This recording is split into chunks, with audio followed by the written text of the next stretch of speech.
And our goal is not in her. Hi everyone, welcome to Stardust Academy. ഞാൻ റോഷ്ന. നമുക്കിന്ന് പഠിക്കാനുള്ളത് business റിസർച്ചിലെ different അപ്രോച്ചസും അതുപോലെ different ടൈപ്സും ആണ്. നമുക്ക് നേരെ ക്ലാസ്സിലേക്ക് പോകാം. അപ്പോൾ അതിൽ ഫസ്റ്റ് വൺ അപ്രോച്ചസ് ആണ് പഠിക്കാനുള്ളത്. അപ്രോച്ചസ് രണ്ടുണ്ട്. ഒന്ന് ക്വാളിറ്റേറ്റീവ് അപ്രോച്ചും സെക്കൻഡ് വൺ ക്വാണ്ടിറ്റേറ്റീവ് അപ്രോച്ചും. ക്വാളിറ്റേറ്റീവ് അപ്രോച്ച് എന്താണെന്ന് നോക്കാം. Quantitative approach എന്താണെന്ന് നോക്കാം. Quantitative approach is a logical, factual and organized process in which numerical data employed to gather information about a phenomena. നമ്മൾ റിസർച്ച് എന്ന് പറഞ്ഞത് ഒരു ഫിനോമിനെ പറ്റി ഇൻഫർമേഷൻ ഗ്യാദർ ചെയ്തിട്ട് അതിനെപ്പറ്റി സ്റ്റഡി ചെയ്യാനല്ലോ. അപ്പോൾ ഗ്യാദർ ചെയ്യുന്ന ഇൻഫർമേഷൻ ന്യൂമറിക്കൽ ഡാറ്റ ആയിരിക്കും. അപ്പോൾ അങ്ങനെ ന്യൂമറിക്കൽ ഡാറ്റ ഗ്യാദർ ചെയ്യാനുള്ള ലോജിക്കൽ, ഫാക്ച്വൽ ആൻഡ് ഓർഗനൈസ്ഡ് പ്രോസസ്സിനാണ് നമ്മൾ ക്വാണ്ടിറ്റേറ്റീവ് അപ്രോച്ച് എന്ന് പറയുന്നത്. അതിൻ്റെ ഫീച്ചേഴ്സ് നോക്കാം. ഒന്നാമത്തെ, it relies on numerical data. നമ്മൾ യൂസ് ചെയ്യുന്ന ന്യൂമറിക്കൽ ഡാറ്റയാണ് അല്ലേ, നമ്പേഴ്സാണ് നമ്മൾ യൂസ് ചെയ്യുന്നത്. Second, it uses statistical and mathematical technique for measuring data. അപ്പോൾ ഈ ഡാറ്റ മെഷർ ചെയ്യാൻ വേണ്ടിയിട്ട് നമ്മൾ സ്റ്റാറ്റിസ്റ്റിക്കൽ ടെക്നിക്സ് യൂസ് ചെയ്യുന്നുണ്ട്, അതുപോലെ മാത്തമാറ്റിക്കൽ ടെക്നിക്സും യൂസ് ചെയ്യുന്നുണ്ട്. Next, it takes representative population sample for conducting the study. ഇപ്പോൾ നമ്മൾ ഡാറ്റ കളക്ട് ചെയ്യുന്ന സമയത്ത് ഈ പോപ്പുലേഷൻ എന്ന് പറഞ്ഞാൽ നമ്മൾ ഡാറ്റ എവിടെ നിന്നാണോ കളക്ട് ചെയ്യേണ്ടത് ആ ആൾക്കാരെയാണ് നമ്മൾ പോപ്പുലേഷൻ എന്ന് പറയുന്നത്. ഫോർ എക്സാമ്പിൾ, നമ്മളൊരു പ്രോഡക്റ്റിൻ്റെ കസ്റ്റമർ സാറ്റിസ്ഫാക്ഷൻ പഠിക്കുകയാണെങ്കിൽ ആ പ്രോഡക്റ്റിൻ്റെ എല്ലാ കസ്റ്റമേഴ്സും അതിൻ്റെ പോപ്പുലേഷനാണ്. അപ്പോൾ അതിൽ നമ്മൾ പോപ്പുലേഷൻ എല്ലാം നമുക്ക് സ്റ്റഡി ചെയ്യാൻ പറ്റില്ല അല്ലെ, പല രാജ്യങ്ങളിലായിട്ട് ഉണ്ടാവും ആ പ്രോഡക്റ്റ് യൂസ് ചെയ്യുന്ന ആൾക്കാർ. അപ്പം നമ്മളതിൽ നിന്ന് കുറച്ച് പേരെ എടുത്തിട്ട് സ്റ്റഡി ചെയ്യും, അതാണ് സാമ്പിൾ എന്ന് പറയുന്നത്. അപ്പം നമ്മൾ ഇതിനകത്ത് it takes representative population sample for conducting study. നമ്മൾ സാമ്പിൾ നിന്നാണ് ഡാറ്റ കളക്ട് ചെയ്യുന്നത്. It test hypothesis. ഹൈപ്പോത്തിസിസ് എന്ന് പറഞ്ഞു കഴിഞ്ഞാൽ ഒരു ടെൻഡേറ്റീവ് അസംഷനാണ്. നമ്മൾ സ്റ്റഡി ചെയ്യുന്നതിൻ്റെ അൾട്ടിമേറ്റ്ലി നമ്മൾ ആ റിസർച്ച് പ്രോബ്ലത്തിൻ്റെ ആൻസർ എന്തായിരിക്കും, അതാണ് ഹൈപ്പോത്തിസിസ് എന്ന് പറയുന്നത്. ഹൈപ്പോത്തിസിസ് നമ്മൾ ഡാറ്റ വെച്ച് ടെസ്റ്റ് ചെയ്തിട്ട് അത് ആക്സെപ്റ്റ് ചെയ്യണോ റിജക്റ്റ് ചെയ്യണോ എന്ന് തീരുമാനിക്കും. അപ്പോൾ ഇതിൽ നമ്മൾ ഹൈപ്പോത്തിസിസ് ടെസ്റ്റ് ചെയ്യുന്നുണ്ട്.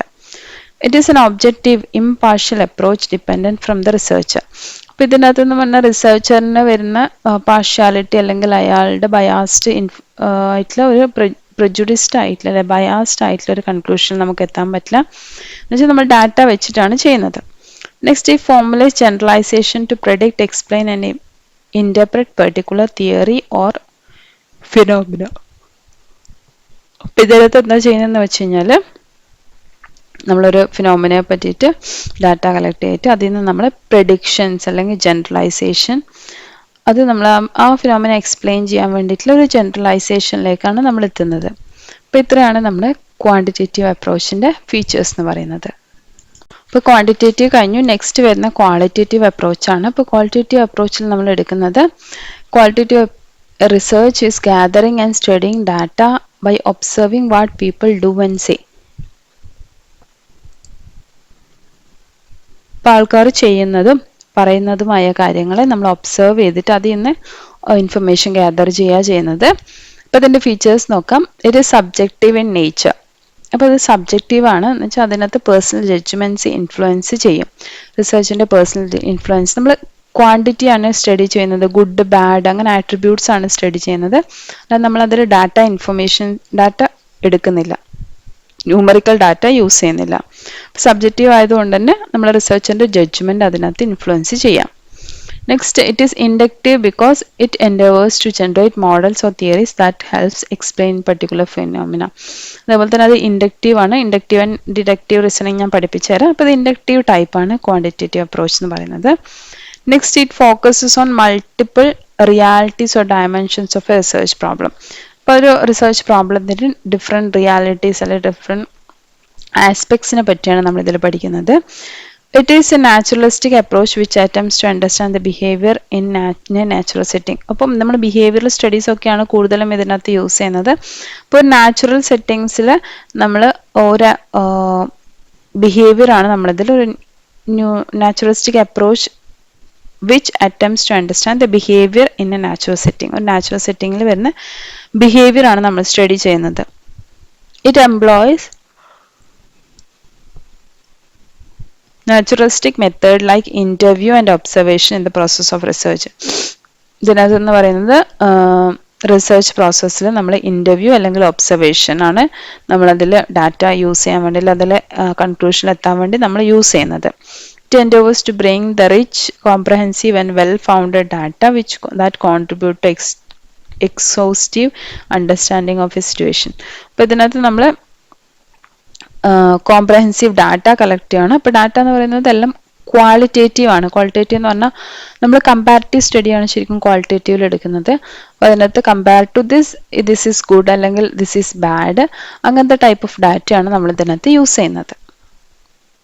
നെക്സ്റ്റ് നമുക്ക് പഠിക്കാനുള്ള ഡിഫറൻസസ് ആണ് ക്വാണ്ടിറ്റേറ്റീവ് അപ്രോച്ചും ക്വാളിറ്റേറ്റീവ് അപ്രോച്ചും തമ്മിലുള്ള ഡിഫറൻസ്. ഫസ്റ്റ് പറയുന്നത് ക്വാണ്ടിറ്റേറ്റീവ് അപ്രോച്ച് ഒരു ഒബ്ജക്റ്റീവ് അപ്രോച്ചാണ്, ക്വാളിറ്റേറ്റീവ് അപ്രോച്ച് ഒരു സബ്ജക്റ്റീവ് അപ്രോച്ചാണ് അല്ലേ. ഒരു സബ്ജക്റ്റിനെ പറ്റി സ്റ്റഡി ചെയ്യുകയാണ്. ഇതിൽ നമ്മളൊരു ഒബ്ജക്റ്റ് വേണ്ടിയിട്ട് ഒരു സ്റ്റഡി നടത്തുവാണ്, മീൻസ് ഒരു കൺക്ലൂഷൻ എത്താൻ വേണ്ടിയിട്ട് ഒരു study നടത്തുവാണ്. Next, it is deductive in nature. It envisages testing theories by applying quantitative techniques to examine the accuracy and relevance. Deductive ആണ്, നമ്മൾ കുറേ കാര്യങ്ങളിൽ നിന്ന് ഡിഡക്റ്റ് ചെയ്തിട്ട് ഒരു പെർട്ടിക്കുലർ ആസ്പെക്റ്റിലേക്ക് എത്തുക ചെയ്യുന്നത്. ക്വാളിറ്റേറ്റീവ് അപ്രോച്ചിൽ ഇൻഡക്റ്റീവ് നേച്ചറാണ്. It tries to generate models or theories that have explain particular phenomena. ഒരു പെർട്ടിക്കുലർ ഫിനോമിന എക്സ്പ്ലെയിൻ ചെയ്യാനുള്ള മോഡൽസ് അല്ലെങ്കിൽ തിയറീസ് ആണ് നമ്മളതിൽ ക്രിയേറ്റ് ചെയ്യുന്നത്. Next, it relies on numerical data. നമുക്ക് പറഞ്ഞ പോലെ ക്വാണ്ടിറ്റേറ്റീവിൽ എപ്പോഴും ന്യൂമറിക്കൽ ഡാറ്റ ആയിരിക്കും. ഇനി ക്വാളിറ്റേറ്റീവിൽ അതിൽ കോൺസെപ്റ്റ്സ് അല്ലെങ്കിൽ ഐഡിയാസ് ആയിരിക്കും, നമുക്ക് ന്യൂമറിക്കലി എക്സ്പ്ലെയിൻ ചെയ്യാത്ത, നമ്പേഴ്സിൽ എക്സ്പ്ലെയിൻ ചെയ്യാൻ പറ്റാത്ത കാര്യങ്ങളായിരിക്കും. നെക്സ്റ്റ്, ക്വാണ്ടിറ്റേറ്റീവ് അപ്രോച്ചിൽ പറയുന്നത് it applies statistical and mathematical tools. Statistical അതേപോലെ മാത്തമാറ്റിക്കൽ ടൂൾസ് അപ്ലൈ ചെയ്യുന്നുണ്ട്. ഇനി ക്വാളിറ്റേറ്റീവ് അപ്രോച്ചിലാണെങ്കിൽ അതിൽ ഒബ്സർവേഷനും ഇൻ്റർവ്യൂ ആണ്. നമ്മൾ ഒരു സബ്ജക്ട് മാറ്റർ നമ്മൾ ഒബ്സർവ് ചെയ്യുകയാണ് അല്ലെങ്കിൽ ഇൻ്റർവ്യൂ നടത്തിയിട്ട് ബിഹേവിയറൽ സ്റ്റഡി ഒക്കെയാണ് നടത്തുന്നത്. നെക്സ്റ്റ്, ക്വാണ്ടിറ്റേറ്റീവിൽ in this type researcher is independent of research. അപ്പോൾ ആ റിസർച്ച് ടോപ്പിക് എന്താണോ അതിൽ ഇൻഡിപെൻഡൻ്റ് ആയിട്ടുള്ള ഒരു കൺക്ലൂഷനിൽ എത്താൻ പറ്റും. ബിക്കോസ് നമ്മൾ യൂസ് ചെയ്യുന്നത് ഡാറ്റാസ് ആണ്. അപ്പോൾ ഡാറ്റ അനുസരിച്ച് മാത്രമേ നമുക്ക് കൺക്ലൂഷനിൽ എത്താൻ പറ്റൂ. ഡാറ്റയെ നമ്മൾ പലതരത്തിൽ ടെസ്റ്റ് ചെയ്ത് നമ്മൾ കൺക്ലൂഷനിലെത്താണ്. ഫോർ എക്സാമ്പിൾ നമ്മൾ മീന് കാൽക്കുലേറ്റ് ചെയ്യണം. അപ്പോൾ മീന് കാൽക്കുലേറ്റ് ചെയ്യുന്ന അല്ലെങ്കിൽ ആവറേജ് കാൽക്കുലേറ്റ് ചെയ്യണം. അപ്പോൾ നമ്മൾക്ക് തന്നിരിക്കുന്ന ഡാറ്റ വെച്ച് മാത്രമേ നമുക്കത് കാൽക്കുലേറ്റ് ചെയ്യാൻ പറ്റുള്ളൂ. നമ്മുടേതായ ഒരു ഒപ്പീനിയൻ അതിൽ കാണിക്കാൻ പറ്റില്ല. പക്ഷേ ക്വാണ്ടിറ്റേറ്റീവ് അപ്രോച്ചിൽ പറയുന്നതാണ് researcher is part of the research process. അപ്പോൾ റിസർച്ച് പ്രോസസ്സിൻ്റെ ഒരു പാർട്ടാണ്, അയാളുടേതായ ജഡ്ജ്മെൻറ്റ്സ് അതിൽ വരും. നെക്സ്റ്റ്, ക്വാണ്ടിറ്റേറ്റീവ് റിസർച്ചിൽ പറയുന്നത് it formulise generalisation to predict, explain and interpret a particular theory. ഒരു പെർട്ടിക്കുലർ തിയറിയെ പ്രെഡിക്റ്റ് ചെയ്യാനോ എക്സ്പ്ലെയിൻ ചെയ്യാനോ വേണ്ടി നമ്മളൊരു ജനറലൈസേഷൻ കൺക്ലൂഷനിലേക്ക് എത്തുകയാണ് ചെയ്യുന്നത്. ക്വാളിറ്റേറ്റീവ് അപ്രോച്ചിലാണെങ്കിൽ it generates new models or theories that haves to explain a particular phenomena. ഒരു ഫിനോമിന എക്സ്പ്ലെയിൻ ചെയ്യാനുള്ള ഡിഫറെൻറ്റ് മോഡൽസ് അല്ലെങ്കിൽ ഡിഫറെൻറ്റ് തിയറീസ് ആണ് നമ്മളതിൽ ജനറേറ്റ് ചെയ്യുന്നത്. അപ്പോൾ ഇത്രയാണ് ഡിഫറൻസ് എന്ന് പറയുന്നത്. നെക്സ്റ്റ് നമുക്ക് പഠിക്കാനുള്ള ഇൻഡക്റ്റീവ് ആൻഡ് ഡിഡക്റ്റീവ് റീസണിങ് ആണ്.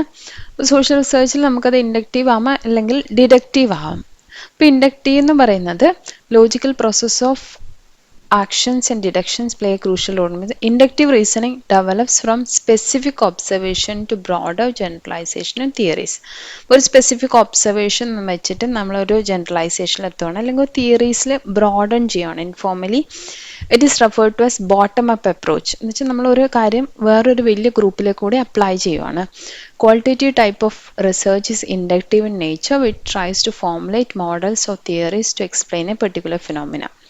അപ്പോൾ ഇതിനകത്ത് നമ്മൾ ക്വാളിറ്റേറ്റീവ് അപ്രോച്ചിൽ നമ്മൾ പറഞ്ഞിട്ടുണ്ട് അത് ഇൻഡക്റ്റീവ് ആണെന്ന് പറഞ്ഞിട്ടുണ്ട്. അപ്പോൾ ഇൻഡക്റ്റീവിൻ്റെ ഫോർ എക്സാമ്പിൾ പറയുന്നത് all sports students in your class are tall, so all sportsman must be tall. അപ്പോൾ നമ്മളൊരു ക്ലാസ്സിലുള്ള ഒരു ഡാറ്റ വെച്ചിട്ട് നമ്മൾ ഒരു വലിയ പോപ്പുലേഷനായ സ്പോർട്സ്മാൻ എന്നുള്ള ഒരു വലിയ പോപ്പുലേഷനിലേക്ക് നമ്മളത് അപ്ലൈ ചെയ്യുകയാണ്. ഇതാണ് ഇൻഡക്റ്റീവ് അല്ലെങ്കിൽ ബോട്ടം അപ്പ് അപ്രോച്ച് എന്ന് പറയുന്നത്. ഇനി ഡിഡക്റ്റീവ് റീസണിംഗ് എന്ന് പറഞ്ഞാൽ കുറച്ചുകൂടി സ്പെസിഫിക് ആവുകയാണ്, കുറച്ചുകൂടി ജനറലിൽ നിന്ന് കുറച്ചുകൂടി സ്പെസിഫിക് ആവുകയാണ്. This is informally termed as top down approach. In deductive reasoning, researcher starts from a theory related with the topic of interest and then reduces it to a specific hypothesis to test. ഒരു വലിയ ഇതിലുള്ളത് നമ്മളൊരു specific ആയിട്ടുള്ള ഒരു ഹൈപ്പോത്തസിസിലേക്ക് നമ്മൾ മാറ്റുകയാണ്. Top down ആണ്, താഴേക്കാണ് നമ്മൾ പോകുന്നത്. Quantitative researches are based on deductive reasoning, which does theories by applying quantitative techniques to examine its accuracy and relevance. For example, നമ്മൾ പറയുന്നത് all elephants are mammals. എല്ലാ elephants mammals ആണ്. All mammals have kidneys. അപ്പോൾ mammals എന്ന് പറഞ്ഞാൽ വലിയൊരു ഗ്രൂപ്പിന് kidney ഉണ്ട്, അതുകൊണ്ട് എലിഫൻറ്റിനും കിഡ്നി ഉണ്ടാവും. അപ്പോൾ വലിയൊരു ഗ്രൂപ്പിൻ്റെ ഒരു ഡാറ്റ എടുത്തിട്ട് അതെല്ലാം ഒരു ക്വാളിറ്റി എടുത്തിട്ട് നമ്മൾ ചെറിയൊരു ഗ്രൂപ്പിലേക്ക് അപ്ലൈ ചെയ്യാമെന്ന് ചെയ്യുന്നത്. അതുകൊണ്ടാണ് ഇതിന് ടോപ്പ് ഡൗൺ അപ്രോച്ച് എന്ന് പറയുന്നത്. നമുക്ക് കുറച്ച് ടൈപ്സ് ഓഫ് റിസർച്ച് ആണ് പഠിക്കാനുള്ളത്. അതിൽ ഒന്നാമത്തെ പ്യുവർ റിസർച്ച് ആണ്. Pure research is also known as fundamental research, basic research or theoretical research, അങ്ങനെ പറയാം നമുക്ക് പ്യുവർ റിസർച്ച്. ഇപ്പോൾ പ്യുവർ റിസർച്ചിൽ മെയിനായിട്ട് നമ്മൾ ചെയ്യുന്നത് നമുക്ക് ഇൻഫർമേഷൻ ഗ്യാദർ ചെയ്യുക എന്നുള്ളതാണ് നമ്മുടെ എയിം എന്ന് പറയുന്നത്. The major goal of this research to expand or enrich the knowledge, നമ്മുടെ നോളജ് ഇംപ്രൂവ് ചെയ്യുക എന്നുള്ളതാണ്. And theoretical understanding with regards to particular phenomena or situation. ഇപ്പോൾ ഒരു ഫിനോമിന അല്ലെങ്കിൽ സിറ്റുവേഷനെ പറ്റി നമുക്കുള്ള അണ്ടർസ്റ്റാൻഡിങ് അല്ലെങ്കിൽ നമുക്കുള്ള നോളജ് എക്സ്പാൻഡ് ചെയ്യാം, അതാണ് പ്യുവർ റിസർച്ച് എന്ന് പറയുന്നത്. നമ്മൾ ബേസിക് റിസർച്ച്, ഫണ്ടമെന്റൽ റിസർച്ച് അല്ലെങ്കിൽ തിയററ്റിക്കൽ റിസർച്ച് എന്ന് പറയും. Next applied research. Applied research എന്ന് പറഞ്ഞാൽ നമ്മൾ അപ്ലൈ ചെയ്യുകയാണ്, റിസർച്ചിൽ നിന്ന് കിട്ടിയ സാധനങ്ങൾ നമ്മൾ അപ്ലൈ ചെയ്യുകയാണ്. Applied research is conducted with a practical application in mind and for the welfare of the whole society.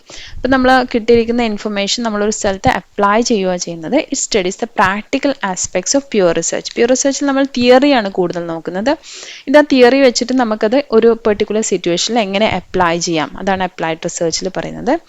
Next, exploratory research. The purpose of exploratory research is to acquire an in-depth knowledge about something. It often adopts secondary research such as reviewing available literature of collecting of data from earlier research studies. അപ്പോൾ നമ്മൾ മുന്നേ ഉള്ള ഒരു research സ്റ്റഡീസിൽ അവരുടെ reviews ഒക്കെ നോക്കി അതിന് ഒരു ഏരിയ ഓഫ് സ്റ്റഡി നമ്മൾ എക്സ്പ്ലോർ ചെയ്യാണ്. Books, magazines, journals, published reports of institution, etc. instead of adopting primary research or gathering original data. അപ്പോൾ നമ്മളിതിൽ ഒറിജിനൽ ഡാറ്റയിൽ എടുക്കുന്നത് ഓൾറെഡി ഇരിക്കുന്ന ഒരു ഇൻഫർമേഷനെ നമ്മൾ എക്സ്പ്ലോർ ചെയ്യുകയാണ് ചെയ്യുന്നത്. ഇതാണ് തേർഡ് വൺ ആയ എക്സ്പ്ലോറേറ്ററി റിസർച്ച് എന്ന് പറയുന്നത്. നെക്സ്റ്റ് ടൈപ്പ് എന്ന് പറഞ്ഞാൽ ഡിസ്ക്രിപ്റ്റീവ് റിസർച്ച് ആണ്. അപ്പോൾ ഡിസ്ക്രിപ്റ്റീവ് റിസർച്ച് നമ്മൾ കുറേ ക്വസ്റ്റ്യൻസ് ആണ് വരുന്നത്. വാട്ട്, വെയർ, വെൻ, ഹൗ അങ്ങനത്തെ ക്വസ്റ്റ്യൻസ് ആൻസർ ചെയ്യണം. അപ്പോൾ ഒരു ഫിനോമിനെ പറ്റിയിട്ട് കൂടുതൽ കാര്യങ്ങൾ ഡിസ്ക്രൈബ് ചെയ്യുകയാണ് ഡിസ്ക്രിപ്റ്റീവ് റിസർച്ചിൽ.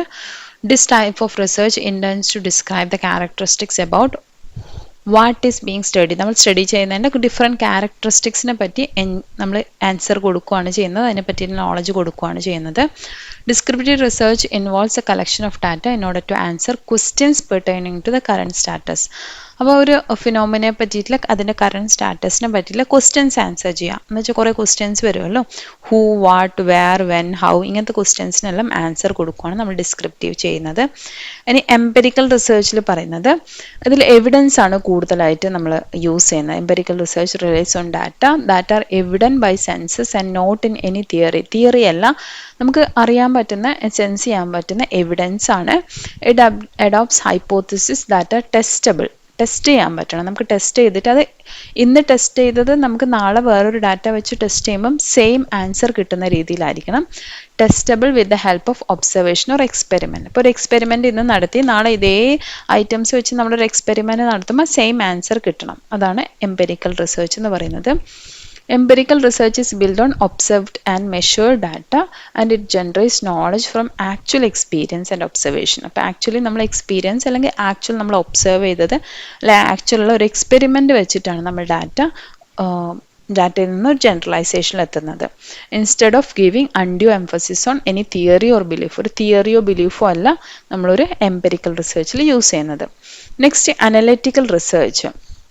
ഇതിൽ നമ്മൾ അനലൈസ് ചെയ്യാവുന്ന ചെയ്യുന്നത്. In analytical research the researcher reviews the existing facts on the base of a logical analysis of data. അപ്പോൾ എക്സിസ്റ്റിംഗ് ആയിട്ടുള്ള ഫാക്ട്സിനെ നമ്മൾ അനലൈസ് ചെയ്യുന്നത്. Researcher applies reasoning, mathematical and statistical technique to analyse data. അപ്പോൾ ഇതിൻ്റെ അകത്ത് സ്റ്റാറ്റിസ്റ്റിക്കൽ ടെക്നിക്സോ അങ്ങനെ എന്തെങ്കിലും വെച്ച് നമ്മൾ ഡാറ്റ അനലൈസ് ചെയ്തിട്ട് ഒരു ഇൻ്റർപ്രിട്ടേഷനിലെത്തുവാണ്. അപ്പോൾ ഇതിൽ നമ്മൾ ഒരു എക്സിസ്റ്റിംഗ് നോളജിന് അതിനൊരു റിവൈസ്ഡ് അല്ലെങ്കിൽ മോഡിഫൈഡ് നോളജിലേക്ക് മാറ്റുകയാണ് ചെയ്യുന്നത് അനലിറ്റിക്കൽ റിസർച്ചിനകത്ത്. ഇപ്പം നമ്മൾ ഇന്ന് പഠിച്ചത് രണ്ട് കാര്യങ്ങളാണ് പഠിച്ചത്. ഇന്ന് ഒന്നാമത്തത് അപ്രോച്ചസ് ടു റിസർച്ച്, അതിൽ ക്വാളിറ്റേറ്റീവ് ആൻഡ് ക്വാണ്ടിറ്റേറ്റീവ് പഠിച്ചു, അതിൻ്റെ ഡിഫറൻസ് പഠിച്ചിട്ടുണ്ട്. പിന്നെ ചെറിയൊരു ടോപ്പിക് അതിനിടയിൽ നമ്മൾ പഠിച്ചു, ഇൻഡക്റ്റീവ് ആൻഡ് ഡിഡക്റ്റീവ് റീസണിങ് എന്താണെന്ന് പഠിച്ചിട്ടുണ്ട്. പിന്നെ ടൈപ്സ് ഓഫ് റിസർച്ച് പഠിച്ചിട്ടുണ്ട്, അതിൽ pure research, applied research, exploratory research, descriptive research, empirical research, analytical research, ഇത്രയും റിസർച്ചസിനെ പറ്റിയാണ് പഠിച്ചത്. അപ്പോൾ ഇതിൻ്റെ ബാക്കി നമുക്ക് നെക്സ്റ്റ് ക്ലാസ്സിൽ ഡിസ്കസ് ചെയ്യാം. അപ്പോൾ ഇതുവരെയുള്ള എല്ലാവർക്കും ക്ലിയർ ആയി എന്ന് വിചാരിക്കുന്നു. അടുത്ത വീഡിയോയിൽ കൂടി വീണ്ടും കാണാം. അതുവരയ്ക്കും ഹാപ്പി ലേണിംഗ്.